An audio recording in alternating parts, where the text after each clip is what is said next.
வணக்கம் friends.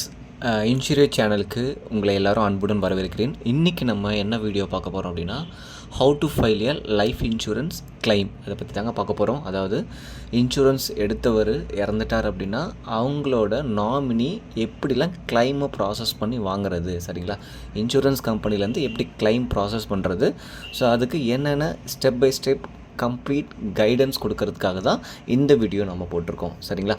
So இந்த வீடியோக்கு போகிறதுக்கு முன்னாடி நம்ம சேனலை நீங்கள் சப்ஸ்கிரைப் பண்ணாமல் பார்த்துருந்தீங்க அப்படின்னா தயவு செஞ்சு சப்ஸ்கிரைப் பண்ணிவிட்டு பாருங்கள். ஸோ வாங்க வீடியோக்குள்ளே போகலாம். அதாவது லைஃப் இன்சூரன்ஸ் கம்பெனிஸ் எதை பொறுத்து நம்மளுக்கு வந்து கிளைம் கொடுக்குறாங்க அப்படின்னா ஒரு 3 ஃபேக்டர்ஸ் வச்சுருக்காங்க, சரிங்களா? ஸோ என்னென்ன விஷயத்தில் அவங்க பார்ப்பாங்க அப்படின்னா, எந்த வருஷத்துக்குள்ளே நீங்கள் கிளைமை கொடுக்குறீங்க, அதாவது உங்கள் பாலிசி இஷ்யூன்ஸ் ஆகி எத்தனை வருஷத்தில் நீங்கள் வந்து கிளைமு கொடுக்குறீங்க, ப்ளஸ் உங்களோட கிளைம் அமௌண்ட்டு எவ்வளோ, சரிங்களா? 1 கோடியோ 2 கோடியோ 50 லட்சமோ எவ்வளோ கிளைம் அமௌண்ட்டு, அதுக்கப்புறம் இறப்பதற்கு என்ன காரணம், காஸ் ஆஃப் டெத், இந்த 3 விஷயத்தை வச்சு தான் உங்களுக்கு வந்து இந்த கிளைமை வந்து ப்ராசஸ் பண்ணுறாங்க, சரிங்களா? ஸோ இந்த 3 விஷயத்தை வச்சு உங்களுக்கு கிளைம் ப்ராசஸ் பண்ணுறதுக்கு வேறுபடுங்க. சப்போஸ் லேட் ஆகலாம், இல்லை சீக்கிரமாக கொடுக்கலாம், இல்லை பாதி கிளைம் அமௌண்ட் கொடுக்கலாம், சரிங்களா? அது எல்லாமே இந்த ஃபேக்டர்ஸ் வச்சு தான் இருக்குது, சரிங்களா?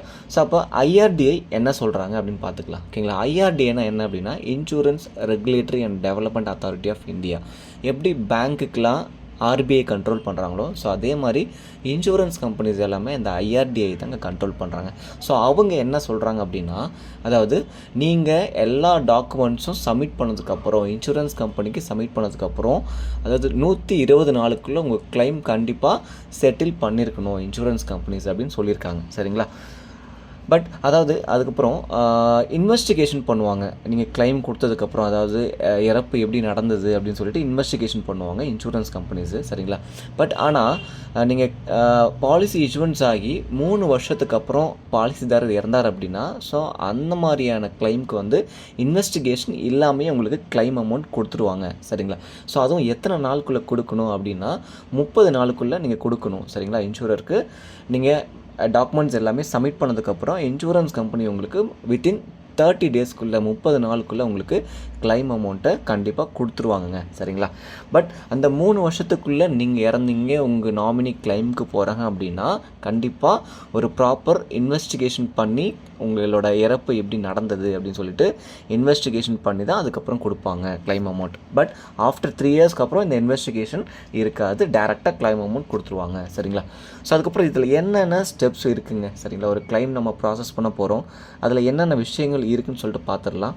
ஸோ ஃபர்ஸ்ட் ஒன்று வந்து இன்டிமேஷன் அபவுட் டெத், அதாவது பாலிசிதாரர் இறந்துட்டார் அப்படின்னு சொல்லிட்டு யாருக்கு தெரிவிக்கணும், குறிப்பிட்ட அந்த சம்மந்தப்பட்ட இன்சூரன்ஸ் கம்பெனிக்கு தெரிவிக்கணுங்க. ஸோ அது யார் தெரிவிக்கிறது அப்படின்னா, யார் தெரிவிக்கணும் அப்படின்னா நாமினி தாங்க, ஓகேங்களா?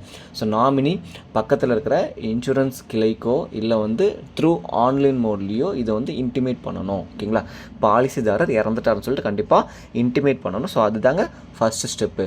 செகண்ட் ஸ்டெப் என்ன அப்படின்னா, அவங்களுக்கு தேவையான டாக்குமெண்ட்ஸ் எல்லாமே சப்மிட் பண்ணணும், ஓகேங்களா? ஸோ அவங்க என்னென்ன டாக்குமெண்ட்ஸ் கேட்குறாங்களோ, இன்சூரன்ஸ் கம்பெனிஸ் கிளைம்க்கான என்னென்ன டாக்குமெண்ட்ஸ் கேட்குறாங்களோ அது எல்லாத்தையும் ஒன்று விடாமல் நீங்கள் சப்மிட் பண்ணணுங்க, ஓகேங்களா? அப்போது என்னென்ன டாக்குமெண்ட்ஸ் கேட்குறாங்க பார்த்தீங்க அப்படின்னா, ஃபர்ஸ்ட் ஒன் வந்து பாலிசி டாக்குமெண்ட்ஸுங்க, ஓகேங்களா? பாலிசி இஷ்யூன்ஸ் ஆகுள்ள policy document, original policy document கொடுத்துருப்பாங்க இல்லையா? ஸோ அந்த பாலிசி டாக்குமெண்ட் கண்டிப்பாக அவசியமாக தேவைங்க, ஓகேங்களா? பட் ஒரு டிமெட்டீரியலைஸ்டு பாலிசியாக இருந்துச்சு அப்படின்னா கண்டிப்பாக இந்த ஒரிஜினல் டாக்குமெண்ட்ஸ் தேவையில்லை. டிமெட்டீரியலைஸ்டு பாலிசி அப்படின்னா இப்போ த்ரூ ஆன்லைன் மோட்லேயே எல்லாமே பாலிசி எடுக்கிறாங்க, சரிங்களா? அதாவது ஒரு ஆன்லைன் காப்பி மட்டும் நீங்கள் வேணும்னு கேட்டிருந்தீங்கன்னா அதுதான் டிமெட்டீரியலைஸ்டு பாலிசி, ஓகேங்களா? ஸோ அந்த மாதிரியான பாலிசிக்கு ஒரிஜினல் டாக்குமெண்ட்ஸ் தேவைப்படாது ஆன்லைன் இன்சூரன்ஸாக இருந்துச்சு அப்படின்னா. பட் நீங்கள் வந்து பாலிசி டாக்குமெண்ட் கையில் வேணும், ஃபிசிக்கலாக நீங்கள் கையில் வாங்கியிருந்தீங்க, த்ரூ போஸ்ட் மூலம் வாங்கியிருந்தீங்க அப்படின்னா கண்டிப்பாக ஒரிஜினல் டாக்குமெண்ட்ஸ் நீங்கள் ப்ரொடியூஸ் பண்ணி ஆகணுங்க, சரிங்களா? ஸோ அதுக்கப்புறம் நீங்கள் நாமினி வந்து கிளைம்க்கு போகக்குள்ளே ஒவ்வொரு இன்சூரன்ஸ் கம்பெனியும் இந்த டெத் கிளைம் ஃபார்ம் ஏ அப்படின்னு சொல்லுவாங்க, இந்த டெத் கிளைம் ஃபார்ம் வந்து நீங்கள் ஃபில்அப் பண்ணி கொடுக்கணுங்க, சரிங்களா? ஸோ இந்த டெத் கிளைம் ஃபார்மில் உங்களோட டீட்டெயில்ஸ், அதாவது நாமினியோட டீட்டெயில்ஸ் என்னென்னு சொல்லிட்டு கொடுத்துருப்பாங்க, நீங்கள் ஃபில் பண்ணணும். அதே மாதிரி லைஃப் அஷ்யூர்ட் டீட்டெயில்ஸ், சரிங்களா? பாலிசிதாரர் இறந்தார் இல்லையா? ஸோ அவரை பற்றின டீட்டெயில்ஸு, எந்த ஹாஸ்பிட்டலில், சப்போஸ் ஹாஸ்பிட்டலில் இறந்தார் அப்படின்னா எந்த ஹாஸ்பிட்டலில் இறந்தார், நேம் ஆஃப் த டாக்டர், அதுக்கப்புறம் உங்களோட கேஒய்சி டாக்குமெண்ட்ஸு, ஸோ உங்களோட டீட்டெயில்ஸ் எல்லாமே, லைஃப் அஷ்யூர்ட் டீட்டெயில்ஸ் எல்லாமே இதில் வந்து ஃபில் பண்ணி நீங்கள் கொடுக்கணும், சரிங்களா? ஸோ அதை ஃபில் பண்ணுறதுக்கு உங்கள் இன்சூரன்ஸ் கம்பெனியில் இருக்கிற ஏஜென்ட்ஸோ இல்லை வந்து ரெப்ரசன்டேட்டிவ்ஸோ உங்களுக்கு ஹெல்ப் பண்ணுவாங்க. சரிங்களா. ஸோ அடுத்தது 2வது என்ன நெசசரி டாக்குமெண்ட் அப்படின்னா டெத் சர்டிஃபிகேட் ப்ரொடியூஸ் பண்ணணுங்க. முனிசிபல் அத்தாரிட்டிலேருந்து, அதாவது கவர்மெண்ட்லேருந்து இஷ்யூ ஆன டெத் சர்டிஃபிகேட் நீங்கள் கண்டிப்பாக ஒரிஜினலோ இல்லை அட்டஸ்டட் காப்பியோ நீங்கள் கண்டிப்பாக சப்மிட் பண்ணியிருக்கணும். சரிங்களா. ஸோ அதுக்கப்புறம் நாமினியோட கேஒய்சி டீட்டெயில்ஸ்னால் நோ யுவர் கஸ்டமர் டீட்டெயில்ஸ், அதாவது உங்களோட ஃபோட்டோ ஐடென்டிட்டி ப்ரூஃப், உங்களோட அட்ரஸ் ப்ரூஃப், ஓகேங்களா. அதுக்கப்புறம் பேன் கார்டு, இது 3மே சப்மிட் பண்ணணும். ஸோ உங்களோட ஃபோட்டோ ஐடென்டிட்டி ப்ரூஃப் வந்து எய்தர் நீங்கள் ஆதார் கார்டு கொடுக்கலாம், இல்லை ஓட்டர் ஐடி கொடுக்கலாம், இல்லை உங்கள் பாஸ்போர்ட் இருந்துச்சுன்னா பாஸ்போர்ட் நீங்கள் கொடுத்துக்கலாம், டிரைவிங் லைசன்ஸும் கொடுத்துக்கலாம். ஸோ அதே மாதிரி அட்ரஸ் ப்ரூஃப்க்கு ஆதார் கார்டு கொடுக்கலாம், ஓட்டர் ஐடி கொடுக்கலாம். பட் ஆதார் கார்டு வந்து மேண்டேட்டரியாக கேட்பாங்க. சரிங்களா. ஸோ அதுக்கப்புறம் பேன் கார்டு கேட்பாங்க. ஸோ பேன் கார்டு சப்போஸ் இல்லை அப்படின்னா ஃபார்ம் 16 நீங்கள் ஃபில் பண்ணி கொடுக்குற மாதிரி இருக்குங்க. சரிங்களா. ஸோ இந்தந்த நெசசரி டாக்குமெண்ட்ஸ் எல்லாமே வந்து, அதாவது ஃபோட்டோ ஐடென்டிட்டி ப்ரூஃபு, உங்களோட அட்ரஸ் ப்ரூஃபு, உங்களோட பேன் கார்டு, இது 3மே மேண்டேட்டரியாக கண்டிப்பாக கேட்பாங்க. ஸோ அதுக்கப்புறம் என்ன கேட்பாங்க அப்படின்னா நாமினியோட பேங்க் டீட்டெயில்ஸ், நெஃப்ட் டீட்டெயில்ஸ் வந்து கேட்பாங்க. ஓகேங்களா. ஸோ ஈதர் நீங்கள் கேன்சல்டு செக் லீஃப் கொடுக்கலாம், இல்லை உங்களோட பேங்க் பாஸ்புக் கொடுக்கலாம். பட் அந்த கேன்சல்டு செக் லீஃப்லேயும் பேங்க் பாஸ்புக்லேயும் உங்களோட நேம், அக்கௌண்ட் நம்பர், ஓகேங்களா. ஸோ அதுக்கப்புறம் அந்த பேங்க்கோட ஐஎஃப்எஸ்சி கோடு வந்து தெளிவாக தெரியணுங்க. சரிங்களா. ஸோ அது மாதிரியான ப்ரூஃப் நீங்கள் வந்து கொடுக்கணும். சரிங்களா. ஸோ அதுக்கப்புறம் இன்கேஸ் ஆஃப் மெடிக்கல் டெத்தாக இருந்துச்சு, இல்லை வீட்டில் இறக்கல, ஹாஸ்பிட்டலில் இறந்துருந்தார் அப்படின்னா, ஸோ அவருக்கு என்னென்ன டாக்குமெண்ட்ஸ்லாம் தேவைப்படும் அப்படின்னா அவரோட மெடிக்கல் காஸ் ஆஃப் டெத், அதாவது என்ன காரணத்தினால அவர் இறந்தாருன்னு சொல்லிட்டு டாக்டர் ஒரு சர்டிஃபிகேட் கொடுத்துருப்பாங்களா, அதை எம்சிஓடி அப்படின்னு சொல்லுவாங்க, மெடிக்கல் காஸ் ஆஃப் டெத். அந்த சர்டிஃபிகேட் நீங்கள் ப்ரொடியூஸ் பண்ணணும். அதுக்கப்புறம் டாக்டர் ஒரு சர்டிஃபிகேட் கொடுத்துருப்பாரு, அப்புறம் ஹாஸ்பிட்டல்லேருந்து ஒரு சர்டிஃபிகேட் வந்திருக்கும், இறந்ததுக்கான ஒரு சர்டிஃபிகேட் வந்திருக்கும், டிஸ்சார்ஜ் ஷீட் கொடுத்துருப்பாங்க. அதுக்கப்புறம் உங்களோட கம்ப்ளீட் மெடிக்கல் ரெக்கார்ட்ஸ், அதாவது நோயை டயக்னோஸ் பண்ணதுலேருந்து அதுக்கப்புறம் உங்கள் ட்ரீட்மெண்ட்டு, அதுக்கப்புறம் உங்களோட past history of medical records எல்லாமே, எல்லா ரெக்கார்ட்ஸுமே நீங்கள் சப்மிட் பண்ணி ஆகணும். ஓகேங்களா. நாமினி வந்து ஆஃப்டர் பாலிசிதாரர் இறந்ததுக்கப்புறம் இன்சூரருக்கு கண்டிப்பாக இந்த டாக்குமெண்ட்ஸ்லாம் சப்மிட் பண்ணி ஆகணுங்க, மெடிக்கல் டெத்தாக இருக்கும் பட்சத்தில். சரிங்களா. ஸோ அடுத்த கண்டிஷன் வந்து இன்கேஸ் ஆஃப் ஆக்சிடென்டல் டெத், அதாவது ஆக்சிடெண்ட்டில் உங்கள் உயிர் போயிடுச்சோ, இல்லை வந்து ஒரு உங்களை கொலை பண்ணிட்டாங்க, இல்லை வந்து நீங்கள் சூசைட் அட்டம் பண்ணிட்டீங்க. ஸோ அந்த மாதிரியான கண்டிஷனுக்கு என்னென்ன டாக்குமெண்ட்ஸ் தேவைப்படுன்றதை பார்த்துக்கலாம். ஸோ அதுக்கு முன்னாடி வந்து நீங்கள் இன்னொரு கண்டிஷன் ஒன்று சொல்லிடுறேன். சரிங்களா. இல்லீகல் டெத்தோ, இல்லை வந்து ட்ரங்க் அண்ட் டிரைவ் கேஸ்லேயோ, இல்லை வந்து நீங்கள் பாலிசி எடுத்து 1 வருஷத்துக்குள்ளே நீங்கள் சூசைட் அட்டம் பண்ணிங்க அப்படின்னாலும் உங்களுக்கு கிளைம் கிடைக்காது. சரிங்களா.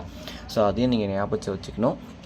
ஸோ இன்கேஸ் ஆஃப் அந்த ஆக்சிடென்டலாக டெத் ஆனால், மர்டர் இல்லை சூசைட் ஆச்சு அப்படின்னா என்னென்ன அடிஷ்னல் டாக்குமெண்ட்ஸ் உங்களுக்கு கேட்பாங்க அப்படின்னா போலீஸ் இன்க்யூஸ்ட் ரிப்போர்ட், அதாவது முதல் தகவல் அறிக்கை, ஓகே அப்படின்னு சொல்லுவாங்க இல்லையா.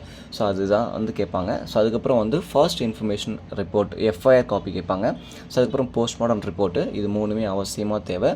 இன் சம் கேசஸ், ஸோ ஒரு சில கொலையில் சப்போஸ் தீ வச்சு கொளுத்திருப்பாங்க, ஓகேங்களா. ஸோ அது மாதிரி இல்லை பெட்ரோல் ஊற்றி கொளுத்திருப்பாங்க. ஸோ அது மாதிரியான கண்டிஷனில் ஆள் யாருன்னு அடையாளம் தெரியாதுங்க, லைஃப் அஷ்யூர்டு வந்து யாருன்னு தெரியாது, இறந்த போனவர் யாருன்னு தெரியாது. ஸோ அந்த மாதிரியான கண்டிஷனில் இவர் தான் சொல்லிட்டு ஐடென்டிஃபை பண்ணுறதுக்கு டிஎன்ஏ ரிப்போர்ட் கேட்பாங்க, இல்லை கெமிக்கல் அனலைசிஸ் ரிப்போர்ட் கேட்பாங்க, ஓகேங்களா. ஸோ இது மாதிரி கண்டிஷனில் ஸோ இந்த டாக்குமெண்ட்ஸ் எல்லாமே நீங்கள் சப்மிட் பண்ணால் தான் உங்களுக்கு டெத் கிளைம் வந்து கிடைக்குங்க. சரிங்களா.